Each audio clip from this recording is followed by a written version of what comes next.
This is Will's Band of the Week for January 8th, 2017.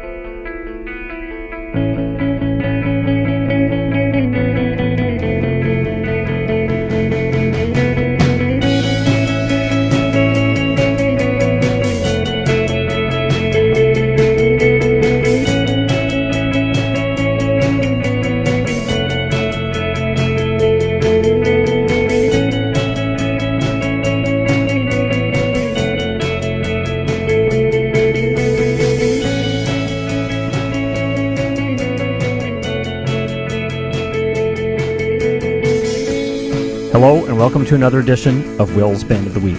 This is Will, along with Barrett, live in studio. Hello, everybody.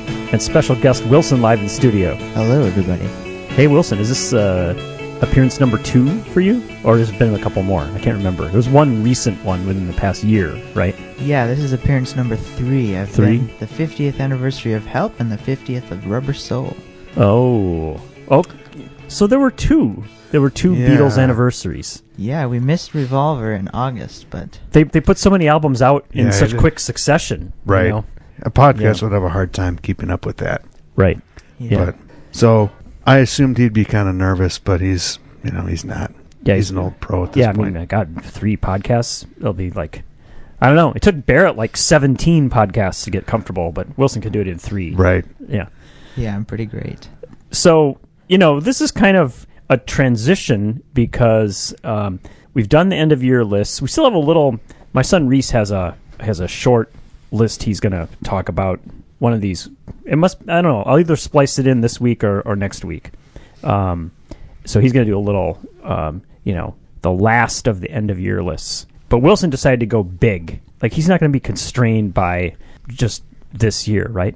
Right, no, yes, indeed. So you decided that you're just going to do a top 10, like the top 10 for you, right? Yes, I've been kind of having a list going for a while, and it's been a little turbulent and kind of variant sometimes. Yeah. But I've really stapled it down to 10 that some of them are, like, in my opinion, like really important to the grand, like, as my dad likes to call it, the big picture, big puzzle.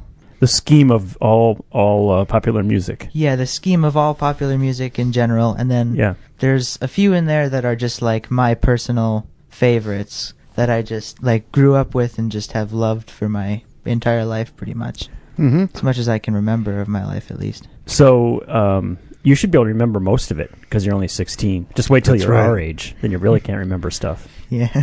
Right? So we kind of thought this would be fun because Wilson is 16. We're going to see what your list is when you're 26, right? If we still have a podcast in 10 years. Right. Fair enough. And Barrett said we will probably still have it unless one of us becomes the death of the week. So, to which I responded, if you die, I'm playing the jingle. Yeah, so, I think you should. Yeah.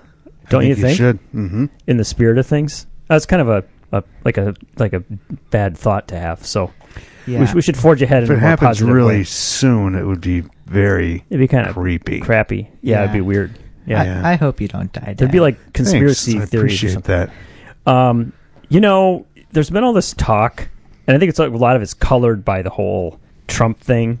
But don't you see a lot of people talking about, oh my God, 2016 was such a terrible year, and not just Trump. They refer to how many famous musical artists died, right?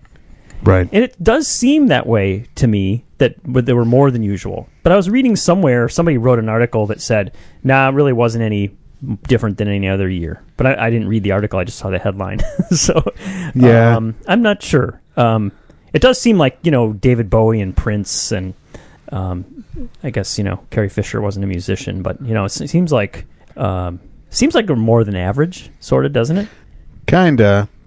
But... better get used to it because everybody's all aging. The 60s rock gods are getting into that period of their lives where they're not going to live forever. There won't be any more years in the foreseeable future where there isn't somebody like super famous who dies. There's going to be all the Stones and hopefully. Well, we were saying 10 years ago that Keith Richards was going to die. So maybe he's just not died yet. Yeah, he's indestructible, apparently. But, yeah. Well, we should forge ahead into 2017 with a positive attitude, right? Yes, I've filled my soul with ambition. That's good. Wow. Wow, that's quite a statement. Yeah. When did you do that? You know, like... Was that... Your dad hasn't noticed. A nap. Yeah. Yeah, you know, a couple days ago. Like, right after it became the new year. Yeah. Okay, so that was a New Year's resolution? Yeah, I was like, you know, I really need more ambition, so now I'm really ambitious. That's pretty You've cool. always been ambitious. I'm now more ambitious. Okay, well, there you go. Starting it off by being on a famous podcast is a pretty good... Yeah. Do you have ambitions even higher than that, or is this sort of like what you were aiming for? I don't know. I want to compile a list relatively soon of like 20 albums that I haven't listened to that I want to listen to this year. That's a good one. Yeah, because, one thing I noticed, because I'm an insider, so I've seen your list already, and one thing I've noticed is, you've got a whole bunch of classics mixed in with some of your more contemporary picks, but, I don't think most people at age 16 have really heard that many of the old classic rock and roll albums, So, I mean, your catalog that you've listened to is much greater than most people your age, but then on the other hand, there's still so much out there that you haven't had time to listen to. So maybe when you listen to great classic rock like Styx, REO Speedwagon, Journey, Foghat, Foreigner, you start listening to all that stuff, it's going to be like that'll just knock everything else off the list, right? Exactly. Yeah, it might happen. Yeah, my friends all listen to that. My friend Andrew is a really big fan of Styx. Yeah. And he likes good stuff too. He likes lots of really good stuff. He likes the Jam, and he likes ELO, and he likes he likes the Beatles. ELO is kind of on that fine line, a little bit like Styx sometimes, and sometimes they're a little more respected. But Styx is an example. When they started out, they were thought of as kind of like cool, sort of progressive rock. They're almost like an Emerson, Lake and Palmer or something. Speaking of deaths of 2016, didn't two of those guys die? I think Lake and Emerson might have. I don't know. I know one of them died. Then now there's just a band called Palmer. That's a bad joke. But then, like, the longer they went, in the case of Styx, they just got like really like schmaltzy, just absolutely terrible. Right. So for different people, they would drop off the bandwagon at different stages. But they did have a little bit of a period where I thought they were actually good, and then I completely lost. They lost me completely. Yeah, I mean, if I'm being honest, I'll say when I was his age, I would have. I mean, my musical taste was changing at that time, but I think I probably still would have had like The Grand Illusion in my top 10. Yeah, I would have when I was 16. I think I was about 16 when that came out, probably. Yeah, I really liked it a lot. Yeah. Oh, yeah. Me too. I listened to it recently on Apple Music, and it's fun to hear it. Like, oh my gosh, I remember I hadn't heard that in whatever years. Right. But I didn't listen to it a second time. Yeah. So, anyway, that's pretty cool. So, maybe we should get started with the list. This is what should we call it? Wilson's top 10 albums of his life so far. Should we call it that? Yeah, I suppose. Sounds pretty good. That's very descriptive. Or do you want to call it just the definitive best 10 albums ever made? Could call it that too if you want to be a little more brash. Well, I mean, I'm pretty modest, so I would really say that these are kind of just my favorites. Yeah, your dad taught you to be humble. That's good. I like to hear that. Yes. Yeah. All right. Well, you can justify all your picks, and then I don't know if you want your dad and I to just like rip them to shreds or what you want us to do with them, but we'll kind of play it by ear and we'll just see how we react. Sure. So what we should do the countdown method, right? Right. You can't go 1 through 10. That's no fun. You got to go 10 through 1, right? Yeah. Did you order it the way that he has it, or did you mean it the opposite way? Here, let me take a look. I assume this is your number 1 and this is your number 10. Yeah. Because it would be kind of weird the other way around. Yeah. So yeah. Okay. So let's start with number 10 then. All right. Number 10 is The Dark Side of the Moon by Pink Floyd. Wasn't that album on the Billboard charts for like 10 years? At least I remember like in the like in the late 70s they were saying it had 367 consecutive weeks or something. It's a crazy thing because people. I mean, it just like it's indestructible. Right. So which makes it by definition a classic, I guess, right? And who doesn't know like that artwork, right? You can just picture that prism thing. That's right. Yeah, that's one of the most well-known and most spoofed album covers. Yeah, I suppose. Up there with Abbey Road. Yeah. Yeah, I'd say so. Yeah.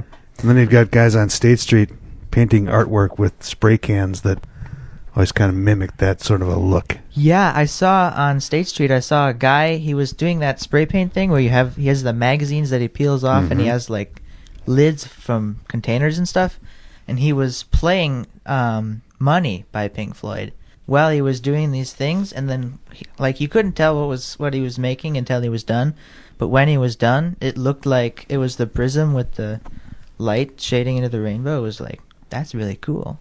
Wow. So I think he's around a lot. We should try and find him. Check it out. So you said the song he was playing was Money? He was playing the song Money. Let's try to imagine what that would have been like if we were all there. I think that's Money was kind of the hit, but it's also the worst song on the album, I think. Yeah, it's not my favorite. Yeah, so I'm glad you picked a different one. So what are we going to play? Well, my favorite on the album, it's so hard to decide, but I finally came up with the song Time. Because I really like the guitar solo in Time in particular, because it starts out kind of where it's like really in your face and like sort of, I don't know what the word is I'm looking for, but then there's a point where it kind of like just not drops off, but kind of turns into more flowy, like it sort of more, you know what I mean? Yeah, I know exactly what you mean. Yeah. Yep. So I did make, a couple of years ago, I made a compilation of my top 10 guitar solos of all time, and that was number 1. Wow. Yeah. I'm not sure if we'll get to the guitar solo. We'll see how far we get. I'll start it kind of in the middle here. So here it is. Time. Enough.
Yep.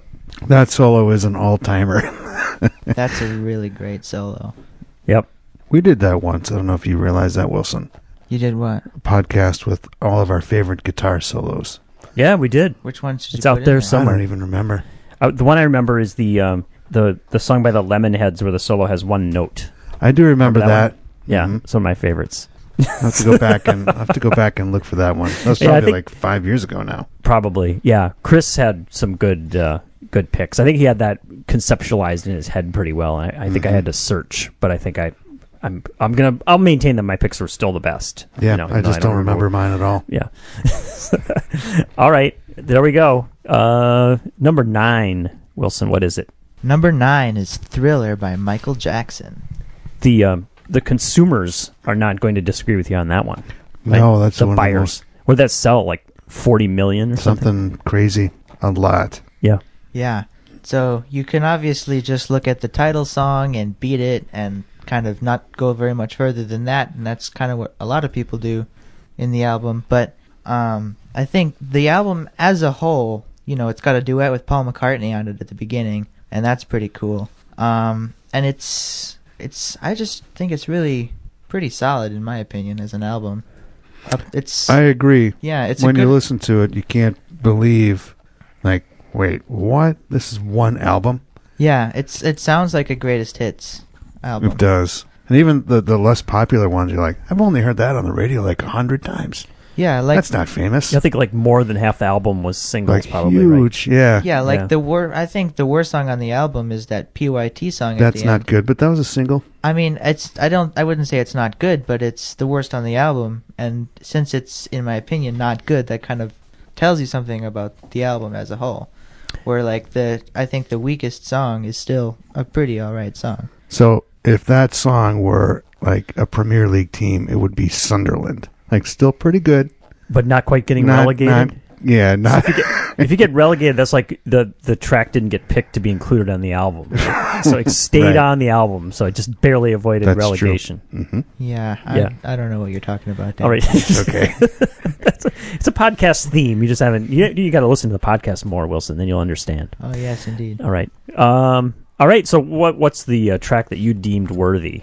Well, my favorite track on the album is probably Billie Jean, which is the one I picked.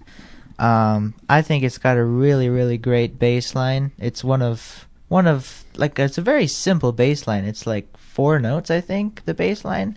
And it's 1, 2, 3, 4, 5, I think that'd 6, be 7. 4. Yeah, it's a group of 8 notes, but it's the same 4 notes, in an 8th note pattern. But yeah, I think it's just really, it's like when something rocks without guitars. That's what it does. Yeah. All right, here it is, Billie Jean.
You know what's kind of interesting, like in the case of that song, like I've heard it so many times, but very few, if any, have I been listening in headphones, like really closely. So then you hear these little nuances, right? Yeah, I heard a different bass sound. Like yeah, there's an a extra. regular. It's like there's a bass guitar and then there's a synthesizer over it, and then there's little things. The stereo separation where there's like a saxophone thing or something on one side, and the drums are super punchy. And it's just kind of fun to hear that detail from a song you've heard so many times. Right. Yeah, I think that's a great exciting song. Yeah. Whenever I'm listening to an album like on a record, when I really want to just totally listen to it and like get the full experience of the album, I put on my headphones and I get out the record sleeve and I read the words along with the music and I listen to the whole thing beginning to end. Wow, you're an old-fashioned guy. And you hear so many more details stereo-wise, like as far as like stereo effects with panning and stuff, and you also hear lots of little details that you wouldn't hear if you were just listening to it out in the open. Mm-hmm. Did you ever, I mean, Barrett, I'm sure that you experienced this when you'd buy albums, like back in the 70s and even the 80s, and you wouldn't know like what the packaging was going to be. So sometimes you'd open it and the inner sleeve would just be a white paper thing, right? And then other times there'd be this really fancy like photography on the inner sleeve, and then they'd print all the lyrics on it. Yeah, and it was like, even though I wasn't I've never been like the biggest lyrics person, but I always thought that was really cool when they did that. Yeah, that's on all the Cars records, all on Elektra. They all have. There's like the photo of the band members on the inner sleeve, and then on the back is all the lyrics. So even though they're the Cars, and so the lyrics are pretty much complete gibberish, it's still fun to read them, right? It's like, what the hell was he thinking when he wrote that lyric, right? He was just thinking, let's put some random words on this song, right? Yeah, Yeah. So I'm sure we'll have a Cars album coming up on this list, right, Wilson? Nope, they didn't make the cut. Sorry, people. Oh, that was spoiler. Right? Well, should we tell them the things that didn't make the cut? Not far off. There's no Queen what are albums. Some honorable mentions here. No Queen albums on here. Definitely some honorable mentions. Had I had a few more albums to put on, I would have probably put on If You're Feeling Sinister by Belle and Sebastian. Would have been on there for sure. And I don't know if I don't think I put The Man Machine by Kraftwerk. Did I put that on there? You did not. It's not on there. I did not put that on there. I was going to put that on. Seems like that could have been, close. I know you're a Kraftwerk fan. Yeah, so those would have been probably the next two on Was there any Twisted Sister that almost made it? Or I've never even heard that name. How about Quiet Riot? Were they on there? Again, does that even ring a bell? I mean, my friends talk about so many weird things. How about Poison and Cinderella? This is bad hair metal from the 80s. I was listening to an interview. I had a whole bunch of podcasts, and I was driving in my car, and there was this. There's a Rolling Stone podcast that's like Rolling Stone music, which is like usually kind of terrible because it has this whole like showbiz kind of theme to it, you know. But anyway, they had the guy from the band. Oh God, it was one of those metal bands. His name, which obviously isn't his real name, is Sebastian Bach. Do you remember that there was a heavy metal guy named Sebastian I do. Bach? I don't know what band he was in. Yeah, it's like something like... Remember the band Rat? Yeah. It was like a band like that, but it wasn't Rat. It was some other band like one of those hair metal bands.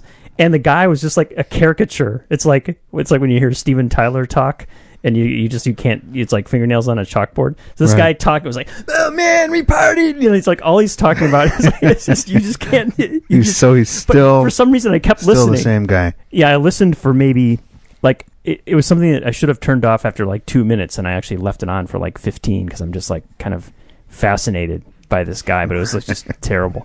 All right, enough of that. Wilson, what's number 8? Number 8 is The Village Green Preservation Society by the Kinks. Now, I'm going to say this. I've known about the Kinks for a long time. I've listened to the Kinks, but I've never had a Kinks album.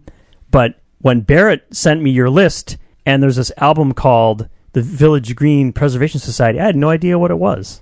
So I've never listened to this album, so I'm kind of fascinated because I kind of know the Kinks hits, but I don't really know like full albums at all. Yeah, The Village Green is kind of like I think it's like the Kinks' Pet Sounds. It's like it's like the Big Kinks Revolver, King Sgt. Pepper.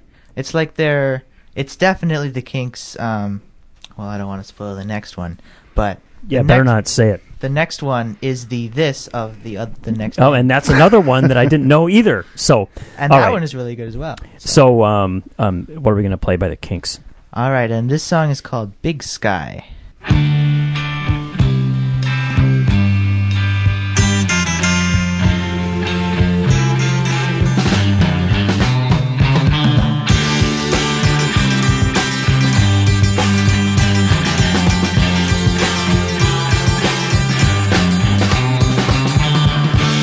Sky, look down on all the people looking up at the big sky. Everybody's pushing one another around. The big sky feels sad when you see the children scream and cry. But the big sky too big to let it get him down. Big sky too big to cry. Big sky too high to see.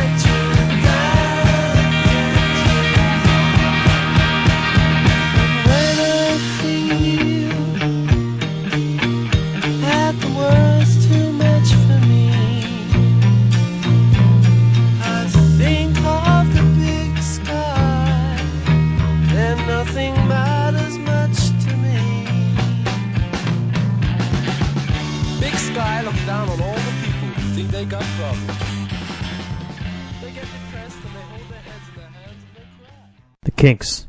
Yeah, that album, it's a concept album. It's about kind of, preserving the village green, which is kind of a metaphor for the past.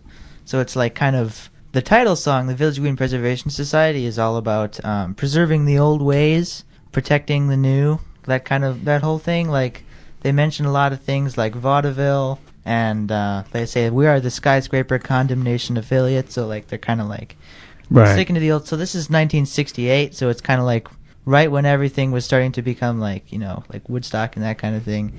And here these guys are making a record about nostalgia. Right. Yeah, they were really kind of out of step with the whole late 60s LSD acid rock culture, you know, where it's like, tear down the past and revolution and all that stuff. So they were kind of, it definitely was not a big selling album. It was a flop. It was a flop. But maybe that's why I haven't heard that. Yeah. But like I said, I kind of heard the hits. Maybe the Kinks are kind of like the Beach Boys in the sense that if you know the hits, they seem like they're one band, and if you dig deep, they're almost like a different band. Right. So like you'd have like You Really Got Me, and then Lola, right? Yeah. This is like right in the middle there, 1968. Interesting. Yeah, it's a good one. All right, the Kinks at number 8 on Wilson's best of his first 16 years list. Number 7. I'm very intrigued by this because it's something I've heard of and heard very little. So this is a really, really good one. This one, Odyssey and Oracle by the Zombies. Number 7, is it? That's number 7, yep. Number 7, yep. Odyssey and Oracle by the Zombies. Also 1968. Also a flop. But not a flop according to you. Well, not a flop according to me, but at the time, it did not sell very well, and it kind of got forgotten. And it was, this album has the big hit from the Zombies, Time of the Season, on it. Oh, yeah. I know that one. Yeah, and so the album was released in 1968, and then, I think, literally less than a year later, in 69, they broke up. And then Time of the Season, didn't become a single, but it became popular in, 1970, I think, 1972 or something like that. So it was the Zombies weren't together anymore, but Time of the Season became this popular song, which, yeah. And that's not the song I picked out. No, you're going to go for the deep cut. Yeah. Well, the Time of the Season now I'm is... remembering something about the Zombies. What? I think the label owned the name the Zombies. So they're like, you guys quit? Okay. Get these other guys together, and now you're the Zombies. And they put them out on tour. Just like And people... completely yeah. different people than recorded Yeah. the album. It's like Oh, God, that's terrible. pre-internet, Oh, God. pre-whatever. So the level of, Oh, like people talking about it beforehand would have been pretty low. Just like, oh, it's the Zombies. Yeah. Wow. Yeah, but this album is called Odyssey and Oracle. It's really it's got really interesting instrumentation. I'm pretty sure there's Hammond B3 in there somewhere. They've got regular electric guitars and really great vocals. Colin Blunstone has a really nice voice. But there's also in some of the tracks and in the one that I picked out, which is called Hung Up on a Dream, they have Mellotron, which, if anyone's familiar, it's that artificial flute sound, like a piano that has tapes in it that makes a flute sound, and that's popularized by the beginning of Strawberry Fields Forever by the Beatles. So that Mellotron is pretty prominent in Hung Up on a Dream. all right. Let's hear it. Zombies.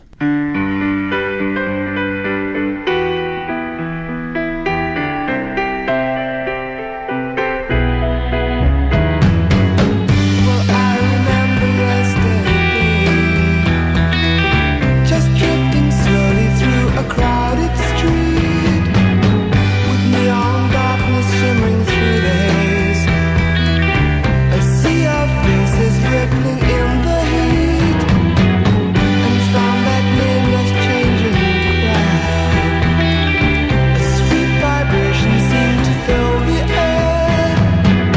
I stood astounded, staring hard at men with flowers resting in their hair.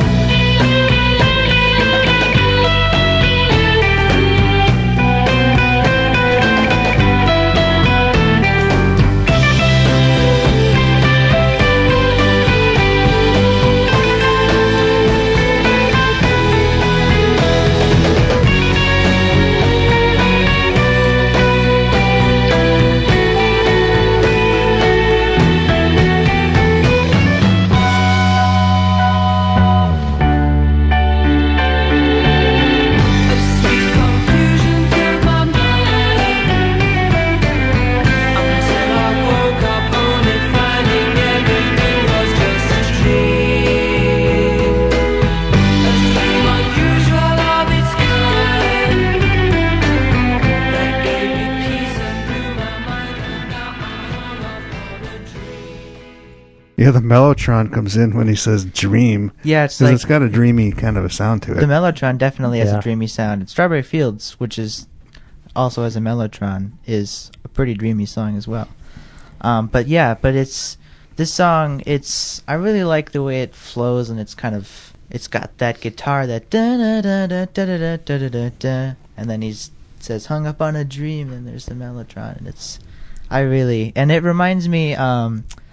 When I was first listening to that album was like January or February of 2016, and that was when my family and I were on our trip to London. So that song always reminds me of London. Oh, it's one of those classic things. Grant and I were Yeah. talking about that. Like when you remember where you were when you listened to something. That's cool, right? Yeah. Yeah. Means it made an impression on you. Yeah. I had to, in the interest of not slowing everything down, I had to not say, this album that we listened to reminds me of this trip. This one reminds me of that trip. Yeah. But, I was looking this up. Odyssey and Oracle was actually recorded at Abbey Road Studios. So that Yeah. Mellotron It's probably the same one. got to be the same one. Why would there be a different one? Yeah, Why would right. they have their own? Think they had a Neve mixer in there? Ooh, that would be Maybe cool. Dave Grohl was in on the recording too. Probably, yeah. Probably like 6-year-old Dave Grohl probably played guitar on it. Dark Side of the Moon. No, he wouldn't have been alive yet, probably. Dark Side of the Moon was also recorded at Abbey Road. Fun fact. Ooh. Really? Yeah. That is quite interesting. Mm-hmm. I suppose, when a studio gets that famous, a lot of the heavy hitters want to record there, right? It's like people want to record in fourth bedroom studios all the time, and we have to turn them down. Right? That's right. I mean, other podcasts and sometimes bands want to come in here, and Yeah. it's like we can't. Sorry, we just can't keep up with the demand. If you can't accommodate everybody, you kind of have to say no to. Yeah, it's kind of just not fair. Yeah. All right, I kind of like this number 6 pick. Kind of fun. So tell us about it. Number 6 is Thunder Lightning Strike by the Go Team. It's 2005. I think it was the first full album I listened to ever. I'm pretty sure. The first one that you knew. The very first well album for that sure. I knew the whole album. Yeah, that was like pretty much my first album, I guess. I've been listening to it with my dad since like maybe a couple of years after it came out. Whatever year it was that we drove out to New York. Yeah, and listened to it. Yeah. And the you've whole talked way about there it. and back. And your dad talked about it on the podcast. I remember as like this being a album that you guys listened to together. So it's kind of cool. Yeah. It's like a bonding album. Yeah, it definitely is. And if anyone is familiar with the Go Team, they do pretty much everything they do is samples. They're So, like mashups. Yeah, it's like sampling loops from other things. And they sample all the backing music, and then they do their own vocals and their own drums.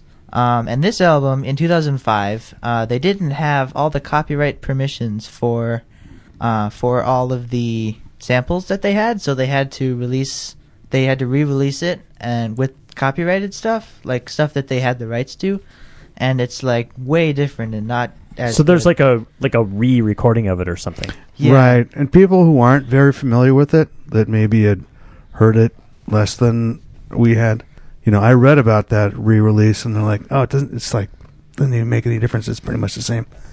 But anybody that's as familiar with it as we were. I've listened to it. The re-release. It's It's not. That's the one that's on Apple Music, and Spotify is the re-release one. So that's the one that I'm going to have here. Yeah. So- Oh, interesting. Well, that'll be fun. Although, you know what? I wonder if I have the original one like in my regular catalog. No, this might be the original one because it might have grabbed it from my... Well, you'll have to tell us. We'll have to see. Yeah. Yeah. We'll know. So, yeah, I think the Go Team is kind of an underrated band because they're they're really tuneful. They've had a lot of albums that have been consistently good, Yeah. I think. And, nobody gives them the respect that you're giving them and puts them on, big lists like this, important lists like this. But, they're worthy of respect for sure. Yes. So what track are we going to hear? It's called Everyone's a VIP to Someone, and it's the last track on the album. And I think it's one of the most emotional instrumental songs that I've ever heard, at least. Because it's completely instrumental the whole time. But it evokes so much emotion. If I'm in the right mindset and listen to this song, I will cry. This song is like, there's no words, so there's nothing really that not should, but like, yeah, normally there's no shortcuts to make you cry. It's like just super powerful musically. And the name too, Everyone's a VIP to Someone. I really like that idea. All right, here we go.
The Go Team.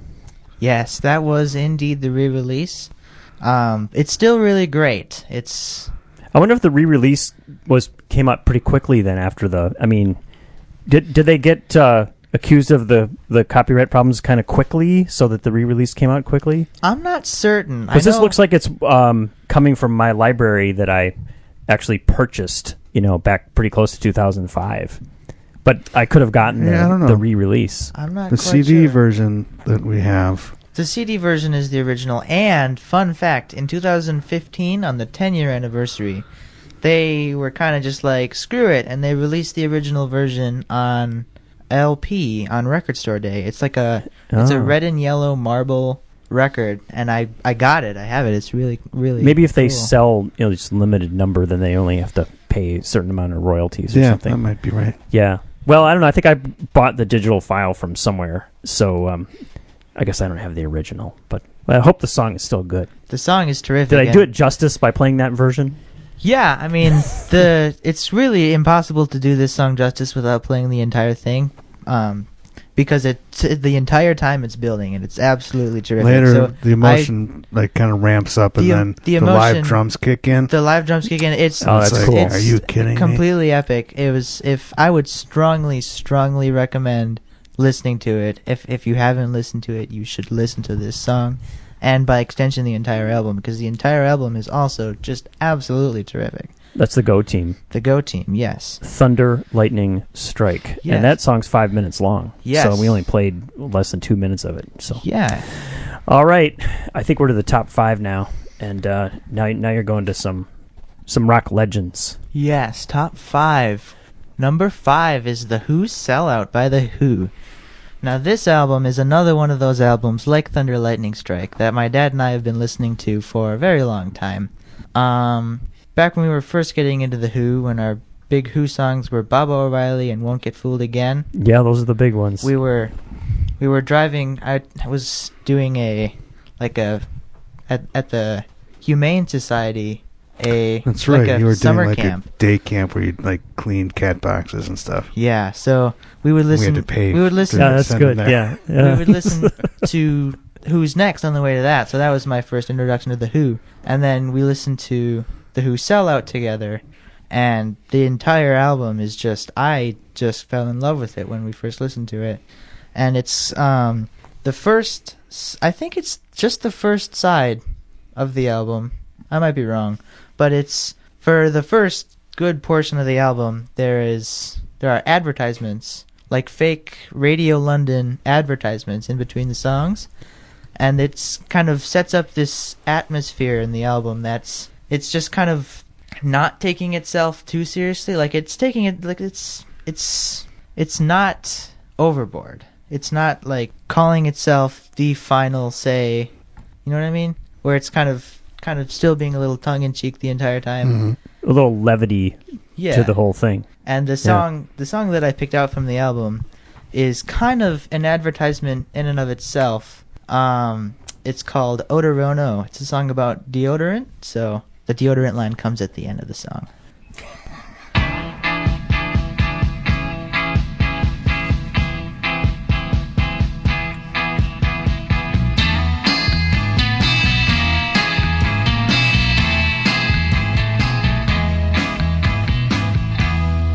She sang the best she'd ever sang.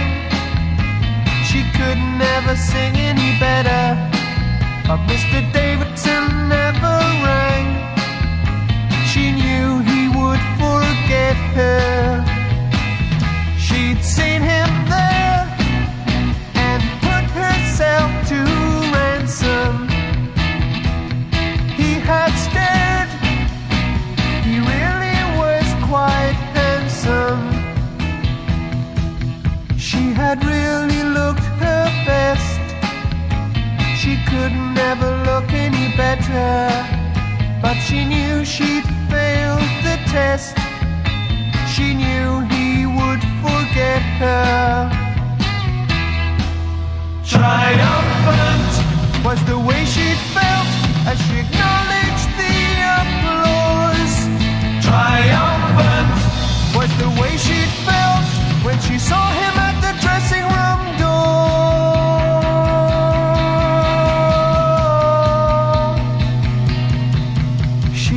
happier than she'd ever been, as he praised her for her grace.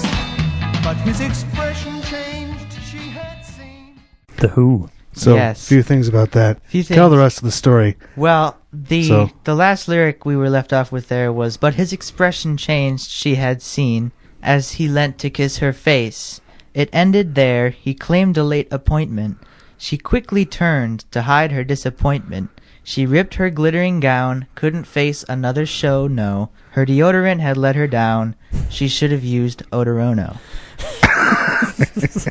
But it's like So it's silly, but like it's such a great song. It's a Like ballad about deodorant. Right. It's But if they were singing it in French and I didn't understand it, I would like it just as much, but you just Yeah. get a little extra Yeah. yeah. joke in there. Yeah, and also about this album, The Who Sellout is the album that had I Can See for Miles on it. So that's another perk of this Yeah, album. that's a big one. This album, Yeah. Some of those old, more like power poppy Who things, Can't Explain, and I don't know. There's so many great ones that I kind of like more than when they got to Won't Get Fooled Again. They were turning into arena rock. I mean, they were still great, right? But don't you think it's kind of a transition? yeah, definitely. they- They definitely. Who's Next was a real big transition for the Who. And you can't disagree with kind of like I think it's still great, but yeah, I kind of like when they were more like 60s sounding. It's kind Totally. of fun. My Yeah. Generation and Happy Jack and Pictures of Lily, and yeah. I prefer that. So all that Sad stuff. About Us. It's So good Sad About Us, and And the kids are all right. The Kids Are oh, All God, Right. I All love Right that is one it's of my song. like favorite those. They're songs. so Yeah. and Bob O'Reilly and Yeah. Won't Get Fooled Again. Those are Those are great, but they're not just great just for as the you same. said, They're not great for the same reason as the other ones. Right. Yeah. Right. Yeah. Well, great pick. That's the Yes. Who Sell Out. The Who number Sellouts, 5. 1967. and that one had a stereo mix that I'd never heard before. Yeah, that was the stereo mix. I think we listened to the mono mix mostly. You But don't think these things make much of a difference until you listen to them in headphones. Yeah. Then it's different. then it's very different. Yeah. All right. Number 4. Number 4, this album. Every time I listen to this album, I have the vinyl of this album. It's a really turbulent experience for me. This is the Soft Bulletin by the Flaming Lips. Yeah. It's a brilliant 1999. album. It was. I was watching a documentary about this, and it was in like 1995 or 6 or 7 or somewhere in there. The Flaming Lips, their guitarist quit, so they were like, "Well, what are we gonna do to fill this hole with this guitar?" And they were like, "We could hire another guitarist," but they decided they wanted to just totally change what kind of music they were making. So, in this documentary, they described the change. They were like, we were going to go the other way, and we weren't going to go Kraftwerk the other way. We were going to go like Disney soundtracks the other way, like orchestration with strings, and so, and they were like, we're not going to use guitars. It's like Wayne Coyne came up with this rule. He was like, we're not going to use guitars on this album because we're not going to make that kind of music anymore. So, yeah, so it's pretty much an album without guitars, except for the song I picked, which is probably my favorite Flaming Lips song, Feeling Yourself Disintegrate. I think it's like 5.5 minutes. It's 5.5 minutes of floaty, dreamy, bittersweet goodness, and you should check it out if you haven't. Good description. Yeah, this has long been one of my favorites, too.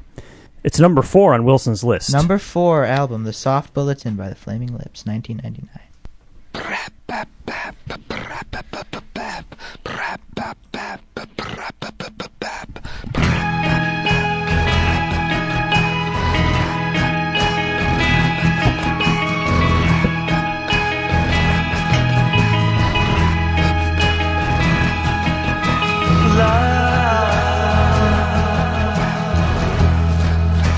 In our life,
I could just keep that one going. Yeah, by the time the drums kick in this song, there's so much going on. There's the original guitar. He's still going.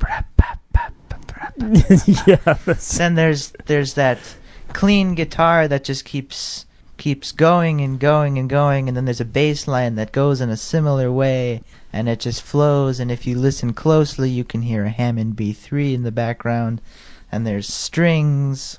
Like, there's a lot of layers. There's a lot of layers in this. And just the emotion of the emotion and the feeling that it gives you, like where it's the feeling where you could sink into a beanbag chair and close your eyes. Yeah, you're just in a different world. And listen to the song, and you just be completely transported somewhere else. Yeah. Yeah. Yeah. One other thing to mention probably is that when people talk about the Flaming Lips, there's, the natural tendency to talk about Wayne Coyne, right, being the front man, kind of the face and the voice of the band. But Stephen Drozd is like the unsung hero of the Flaming Lips. Like, he's just this brilliant musician who basically sculpted all this stuff, I think, for the most part.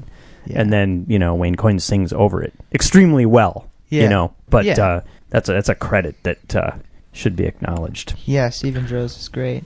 One thing about this album, it's, if you look at it in a certain way, the entire album is about mortality. Mm-hmm. And I think that's really fascinating, and I really appreciate that when there's sort of not really a theme, like it's not really so much of a concept album, but it's like it's got its definite undertones. And so when they were making this album, it was like right after, like I think during actually making this album, Wayne Coyne's dad got cancer and died like really quickly. Like it was like sudden news, like, oh my god, he's got cancer, and then he died. And so some of the songs on the album, it's like kind of, Wayne Coyne was saying that in this documentary I was watching, he was saying they were kind of trying to sing about happy things, and like singing about like Spoonful Weighs a Ton in particular, like lifting up the sun and this kind of stuff. And he's like, sometimes when you're sad, you don't just get to sing about being sad. You sing about happy things, and then it ends up coming out sad. Which is, I think, that just kind of blew me away. And then right after I finished that documentary, I went downstairs and I listened to the Soft Bulletin again, and in this new light, and it was just outstanding. Yeah. Yep. Yeah. Whenever I think about my favorite concert experiences of all time, like I have my personal ones, but near the top of the list is always going to be a year and a half ago when we saw the Flaming Lips at Summerfest. Yeah, that was amazing. With Wilson, and we had pretty decent seats. Yeah, we had pretty good seats. By the end of the concert, when they were playing, they played that song, and they played Spoonful Weighs a Ton, and they played Do You Realize? And I remember just being completely in tears during. Yeah, I remember looking over when they're playing Do You Realize? And I was just like, music has the power to move this kid. Like, definitely, indeed. Oh my gosh! Yeah. Ask Me Why. Yeah. If anyone knows that song by the Beatles, that song can make me cry too in the right context. So great thing, super cool. All right, now we're to the top 3. Yes, and now this one, it's clearly like a classic. Everybody talks about it as a classic, but I would not guess that a 16-year-old boy would pick this. Oh, yeah. So, I'm going to give you some cred for picking this thing. Yeah, number 3 is Tapestry by Carole King. Now, lots of these songs were songs Carole King wrote for other groups. Like Will You Love Me Tomorrow was on this album. Is that for the Shirelles? I think that's for the Shirelles. I think so. I'm not pretty sure it was the Shirelles. Sure. And she kind of didn't really get too much credit. So she was like, I'm just going to make my own album. And she made Tapestry. And, it's just, whatever it is, 37 minutes. I think it's 37 minutes of just, it's just great. It's just like 37 minutes of perfection, pretty much. Agreed. And I really like her voice it's not like Aretha Franklin or Dusty Springfield or Diana Ross. It's not like polished and perfect and like a professional singer's voice. It's kind of like Wayne Coyne in that way, where it's like not like a professional voice, and that's what's so magical about it. Like she just kind of, it's really expressive, I think. Yeah, Her voice. that's well put. Yeah. So, and it's, it's got good instrumentation. He's got James Taylor on the guitars and whatever. I forget who else is in it. Well, she was dating James Taylor, right? At least for a time. I don't even I'm not know. quite sure. I don't know. I mean, this is so long ago. I'd like to think she Yeah. had better sense than that. Yeah, but didn't she? No, I'm thinking of Carly Simon. She's the one who dated James Taylor because she wrote "You're So Vain," and that was about James Taylor. So, well, but no, you never know. I thought it was about Warren Beatty. I don't know.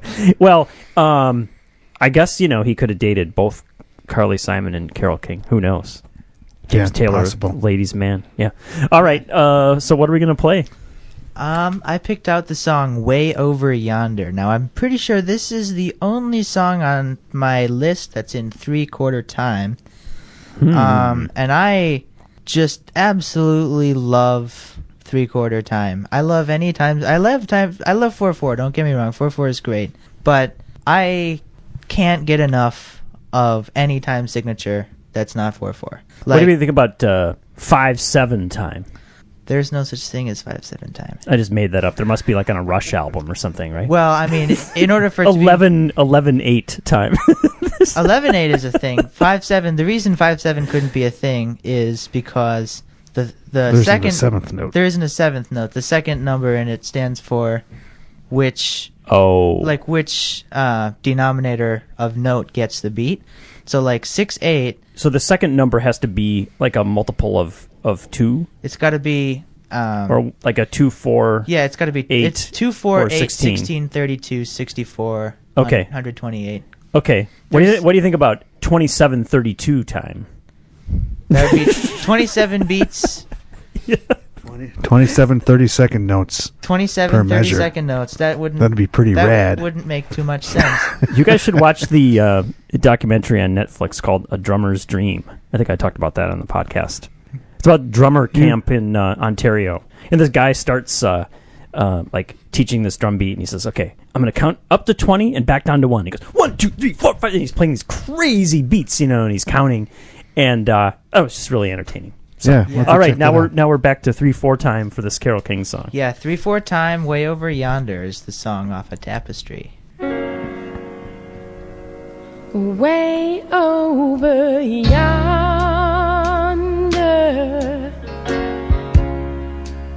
is a place that I know,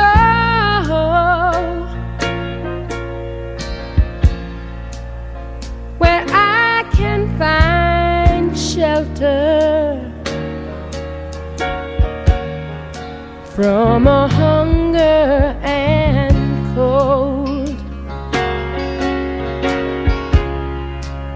and the sweet taste in good life is so easily found. Way over yonder, that's where I'm bound. I know when I get there, the first thing I'll see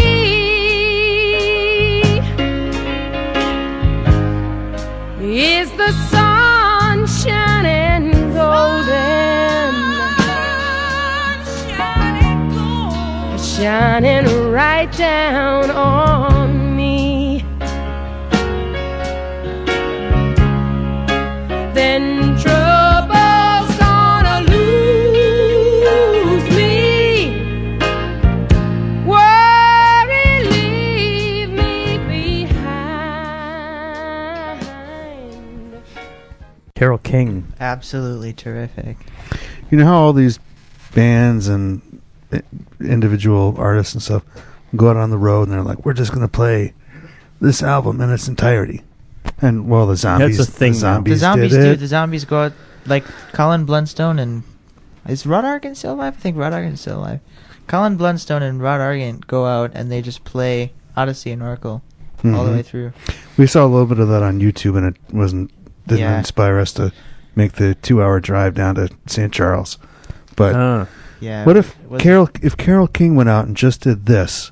Tapestry. I mean, she's got like 40 years of adding more and more kind of schmaltzy elements, I think, to her music and stuff. You'd have to have somebody that would come in, strip all that away, and arrange something that was a little more true to this album. I think that would sell out. They could do it easily. Yeah. Well, crazy. This album, according to my info here, it was released February 10th, 1971.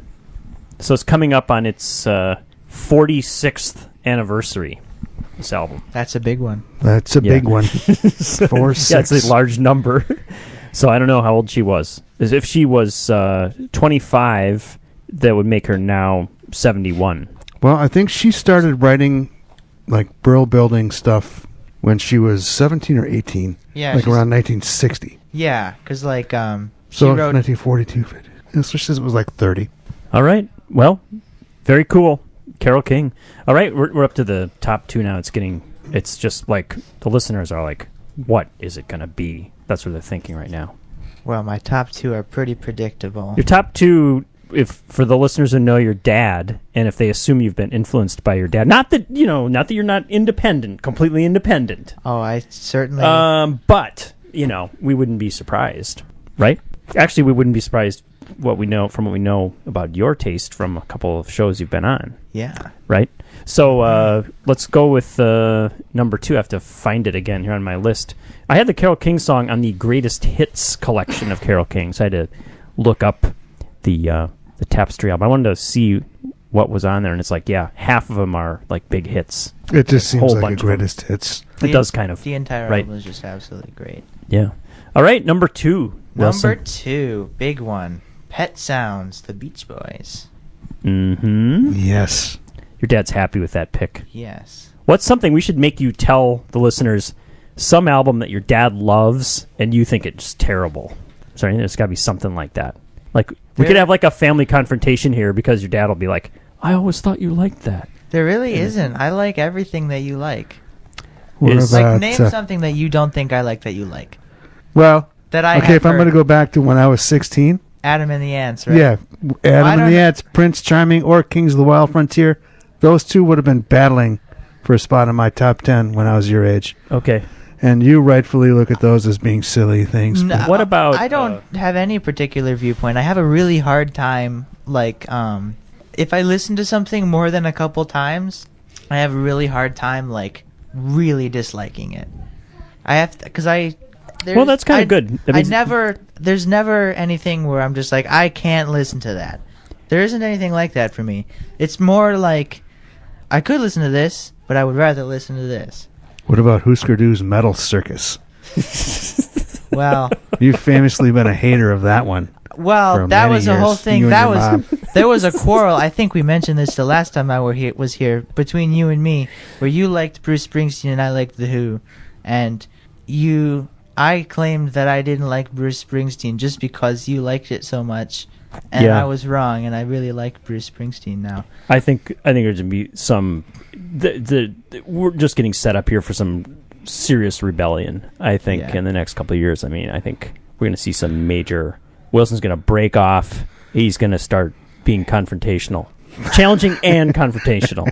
Yeah, what the heck am I going to listen to in 2 years? See. Yeah, I mean, if you're listening to all this stuff now, I mean, I don't know. Is he going to get into, like, industrial metal or, like, Yeah, who knows? I mean, like, 2 years Ministry. 2 years ago, right about now, my favorite song was White Rabbit by Jefferson Airplane, so... You know what's good, though? I don't think you're going to like stuff that's dumb. And that's the music that's really the worst, right? Because I can like, it's one thing for music to be, like, abrasive, but still artistic, which I think is cool, and I might not want to necessarily listen to it that much, but it's like, that's cool because it's still, like, legitimate art. But there's music that's just dumb, right? Like some of that bad metal from the 90s and stuff, where you just it's offensively dumb. You know, so Yeah. I don't think there's a risk of Wilson getting into that. Yeah, I talk about this with my friends at lunch a lot. Where like we have kind of levels of music where it's like it goes all the way from the top is like the Beatles, and then it goes down like there's the Cars somewhere in there, and then like down at the very bottom is like Human League, that kind of thing. Like not like we call it the Human League is the That's like the bottom. not the bottom, but As far as you'll go. as Yeah, far as we that's- will go. Yeah. That's because I mean that's not even really that terrible. no, Like, I love the Human League. You know what? Here we should issue a challenge. Listen to a whole Ted Nugent album. Have you ever done that? No. You probably don't want to. I never have. Let's do it, Dad. Well, do you know anything about Ted Nugent? No, don't tell him He's- about anything about him. Okay. I'll just tell you that he's one of like the Trump inauguration is going to be like Kid Rock opening for Ted Nugent. That's probably. the whole thing. No, There's I'm not nobody kidding. else. Is Ted Nugent I didn't gonna make play? that up. That's the thing. Well, they can't. Yeah, they can't find people.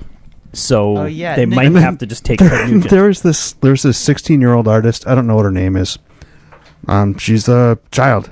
Good for her. She's getting her name out there. But she does like classical / crossover music, which I don't even know what that would sound like. Like, I mean, like Days of Future Past by the Moody Blues, probably. Okay, but it's probably less proggy and more sappy than that. Anyway, apparently Trump is like, oh my God, ever since I signed her up to appear on the inauguration, her sales of her records have skyrocketed. And they have doubled. But it went from...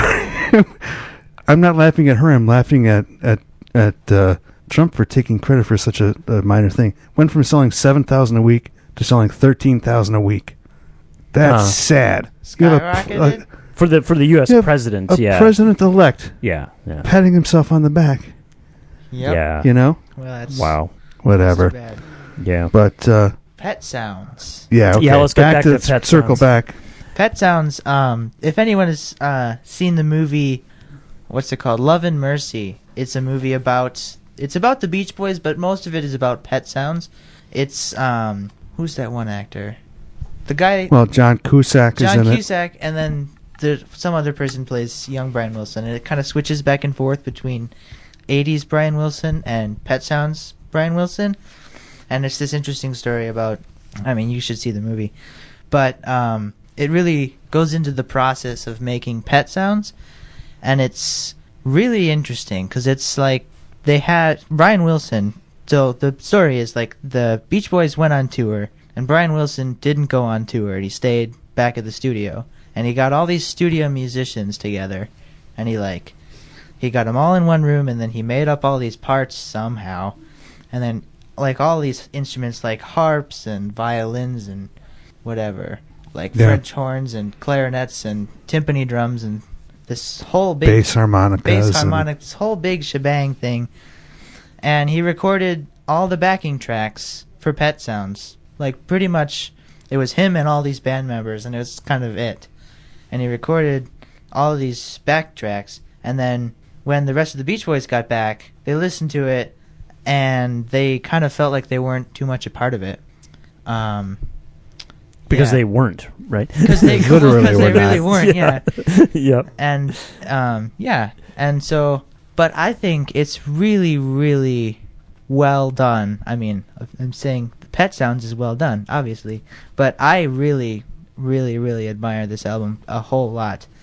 The song I picked out from the album is kind of not as much of a big song as Wouldn't It Be Nice or God Only Knows. It's I Just Wasn't Made for These Times. It's the second to last song on the album. It's pretty low key, and that's what I really like about it. Towards the end of the song, there's a theremin solo. I don't know if we can start it in the middle so we can get to that part of it. Sure. We'd start in the middle. Yeah, but the theremin solo at the end, it's right before the theremin solo, there's like, similar to what the Flaming Lips were trying to do with the Soft Bulletin, like what they were talking about, like a 1930s, 40s-esque, like Tom and Jerry soundtrack kind of sound with clarinets doing the little bum bum bum ba ba ba ba ba ba ba ba right before the theremin solo, right towards the end. and it's just every time I listen to it, I'm like, oh my god, how did they think to do this? And it's just, I just love it very much. All right, I just wasn't made for these times. Here's about the second half of it. Might be fine. Where can I turn when my fair weather friends come by? What's it all about? Each time things start to happen again, I think I got something good going for myself. But what goes wrong? Sometimes I feel very sad. Sometimes I feel very sad. Sometimes I feel very sad.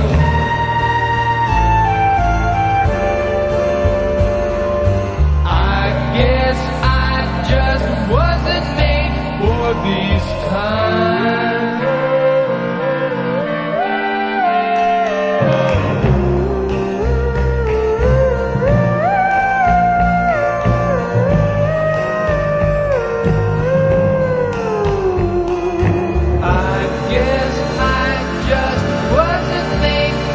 I guess I just wasn't made for these times. I guess I just wasn't made for these times. I guess I just wasn't made for these times. I guess I just wasn't made for these times.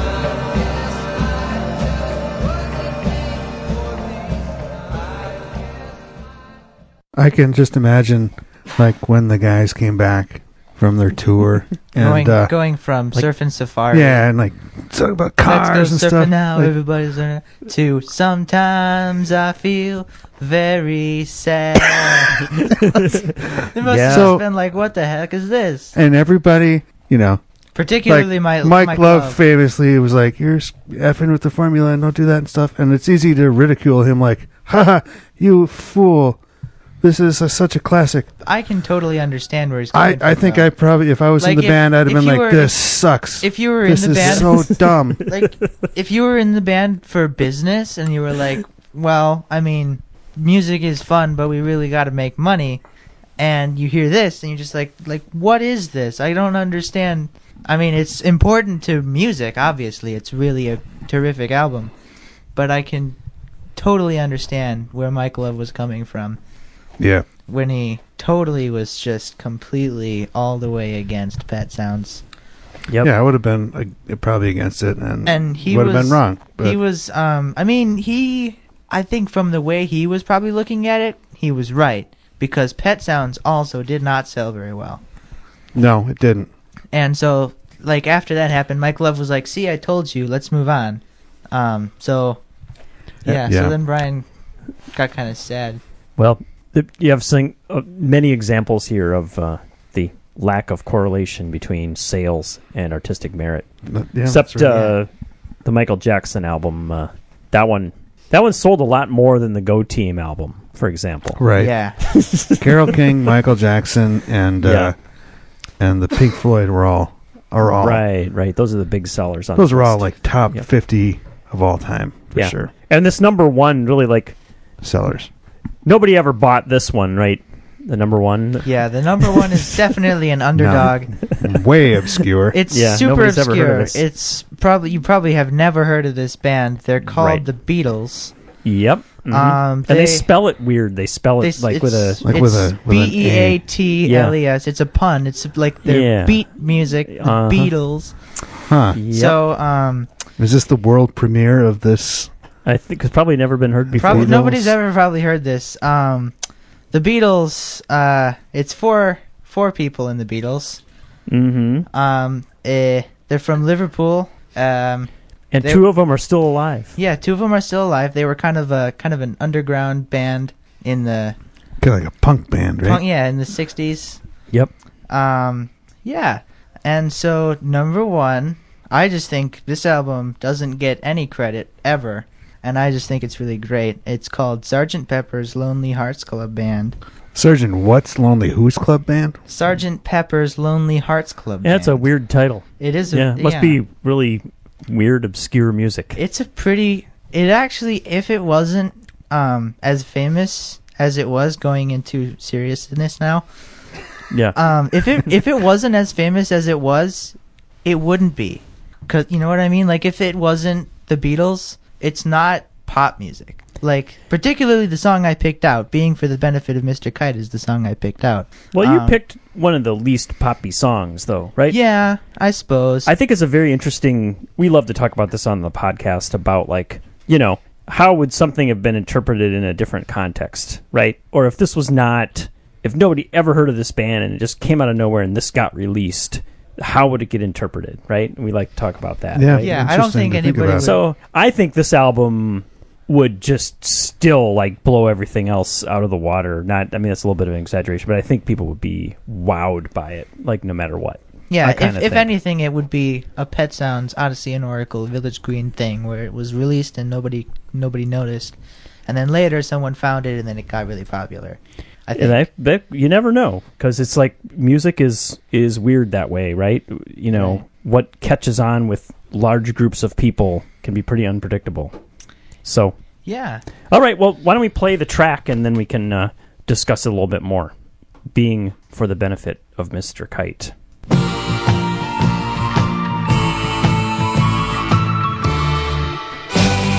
the benefit of Mr. Kite, there will be a show tonight on trampoline. The Hendersons will all be there. Late of Pablo Bank is there. What a scene! Over men and horses, hoops and garters, lastly through a hogshead of real fire. In this way, Mr. K will challenge the world.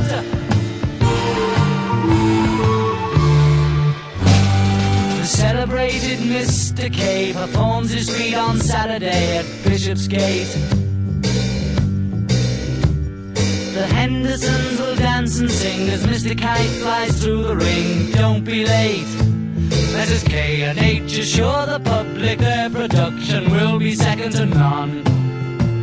And of course, Henry the Horse dances the waltz.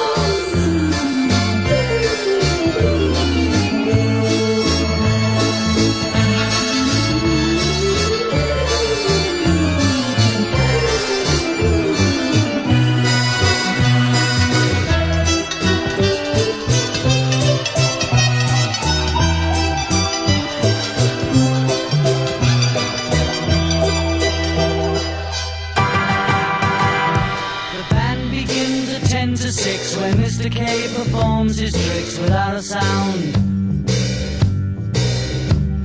and Mr. H will demonstrate 10 Somersets he'll undertake on solid ground. Bing bing, some days in preparation, a splendid time is guaranteed for... Yep. Being for the Benefit of Mr. Kite. Yes, in case it wasn't obvious before with Way Over Yonder, I very much am interested in time signatures, and this song is a very interesting example of a switch in time signature in the middle of the song. Yeah. It starts out in 2/4, and then right after they say Henry the Horse dances the waltz, it switches to 3/4, and then it switches back to 2/4. And I think that's just really fascinating. When your song literally the entire... Because if you have a song in 2/4, you can't play it in 3/4. Like, it's not something where you can keep the same rhythms and melody and you just change the time signature. Yeah, it's a complete switch. It's a complete... Yep. The song just completely changes in the middle of the song. But it doesn't really change either, because it keeps that carnival organ theme going on with the descending... what instrument is that? Is that a xylophone of some kind? Where it goes like... something like that. But where I think it's very... And they literally, in the lyrics of the song, they reference waltz. So they introduce the time signature. Right, like, here, we're going to start playing a Right. waltz. Henry the Horse is dancing. Henry the Horse is dancing the waltz, yeah. So I think Also, another thing which I kind of overlooked when I was just saying that there was, it's in 2/4. Now, it's not in 4/4. It sounds a lot like 4/4, but the reason that it's in 2/4 is because the chord changes every 2 beats. So if it were in 4/4, there would be 4 beats and then the chord would change. That's usually how you can tell if it's 2/4 or 4/4 is where the chord changes. Yeah, I've never really known the difference there. I mean, you could You could write it any way you want. You could write it any way you want, but the way that it would be like make the people most say it has sense. a 2/4 or 4/4 feel. Yeah, it has a 2/4 feel. So it would, if you were going to Yeah. write it out, you'd make the most sense in 2/4. So Quite the fascinating. Sgt. Pepper's Lonely Hearts Club Band album is Wilson's favorite album of the first 16 years of his life. Yes, and the So, past 50. I got to add a little proviso here, though. I'm assuming he hasn't heard all of the Arcade Fire albums yet. No, yeah, we've got to probably start him off with Funeral. Let's just go in chronological. Neon Bible. Yeah, one of those is probably going to all the classics. beat it out. Yep. I actually did like the first one, but Yep. yeah. I don't know. That's Has he just heard? another inside? Has he heard all the 38 special albums? I don't think so. I mean, Got to start right there. Just Barrett. start and end with Wild-Eyed Southern Boys. I mean, yeah, I guess so. But classic of the genre. Okay, but Wilson was talking about, he's sitting back in the beanbag chair down in the basement. Lights are off, and he's got the soft bulletin on, right? Just in a completely different world, right? What if he put on Hold On Loosely? Oh my God! I think it would be just like, I don't know, that would just kind of energize him. And just, Right. Yeah. Because he'd already sort of be like in another place. Yeah. And then it would shoot him off into a place he couldn't even imagine That's existed. right. Yeah. Yeah. Rocking into the night. Oh my God. He'd just be, he'd Rockin' literally be rocking yeah. into the night. Yeah. We'll listen to that on the way home. Yeah. Fair enough. Yeah. All right. Well, that was really That was- cool, Wilson. The only problem is, like, how are you going to beat that now? Yeah. Maybe we'll just do another, I could do my Beatles top 10 anniversary songs or of all something. time. Yeah, we'll figure something out. Hey, I wanted to ask you guys, as Beatles historians, I forgot to ask this earlier. As I was listening to that song, I was thinking, did they ever play that live? Paul No. McCartney did. I don't know if the Beatles stopped performing so- in '66. Yeah, they were but done. Okay, so none of that later stuff was ever performed live, right? Because I No. think that's kind of fascinating because the old stuff that's kind of poppy, you hear live versions and they play it really great. Like they play it like they're really tight, and like some of these live recordings, I keep thinking like, is that a fake live recording with just like crowd noise pumped into a recording? But then I learned that no, that was them playing live. Like they were a really tight, really good live band, right? But that's all that really kind of simple stuff. And then they got into the whole George Martin orchestral stuff, and so they were never at a point where they even attempted to play that stuff live, right? Yeah, I mean they stopped They playing live in '66. Like they couldn't have played Eleanor Rigby because they just have to put on the tape of the George Martin track, right? And Yeah. Paul McCartney would sing over it. Right. So- Yeah. But I mean, I think that's like the missing thing kind of from their whole career, right? Because it would have been so cool to see them put together some kind of live performance of some of these later albums that have all this great production on them. Yeah, I Yeah, mean, it would be when we kind of hard to imagine. when we Yeah. saw McCartney at Summerfest this year, he played "Benefit of Mr. Kite." Really? Which is kind Yeah. of That's surprising. bizarre, yeah, because being a That's John a Lennon Lennon song. I mean, Well, they- I gotta say, I when Paul McCartney came to like Miller Park or something like 3 or 4 years ago, I regretted that I didn't go. So I mean, I really kind of would like to see a Paul McCartney performance. Just I gotta add that to the catalog. Pretty great. it's really great. Yeah, and It's- it's amazing that that he's. I mean, most people when they get to be his age, their voice really starts to go out, but it's not bad, right? He sounds good still. Yeah, he sounds good. Pretty respectable. I mean, Yeah. obviously not the same as when you're 25, but still didn't- pretty reasonable. He didn't have an opener. He played for 2.5 hours. He just kept playing. That's cool that you guys got to see him. Yeah. So, I mean, not that you should have invited me or anything, but All right, we better cut it off because I have to edit this, and I might do a bad editing job, and You guys are pretty smooth, though. Wilson, you're pretty smooth for 16. Wow. You know, like you're not going to make me edit very much, really. Yeah, I'm pretty smooth and creamy. Yeah. Most of the work is editing out all of the things that I say. Well, like especially this. You know what I think? Even the previous things. I think Wilson, he's being groomed to be like a music journalist, like his dad. But he's also with the slick talking. You could be on the news shows like Chris Schneider. Like you could be the next Chris. Whoa. In terms of like media man, right? Right, like on the think so. local Milwaukee Milwaukee circuit. political and show. also he's been on CNN. Yeah, Chris was on CNN. MSNBC and Yeah, I quite enjoy winging it when I talk. That's good. That's Very the good. only way to do it. I'm always the person who presents the project in my class. That's good. Wow, you're really What's the alternative? Like doing all kinds of preparation?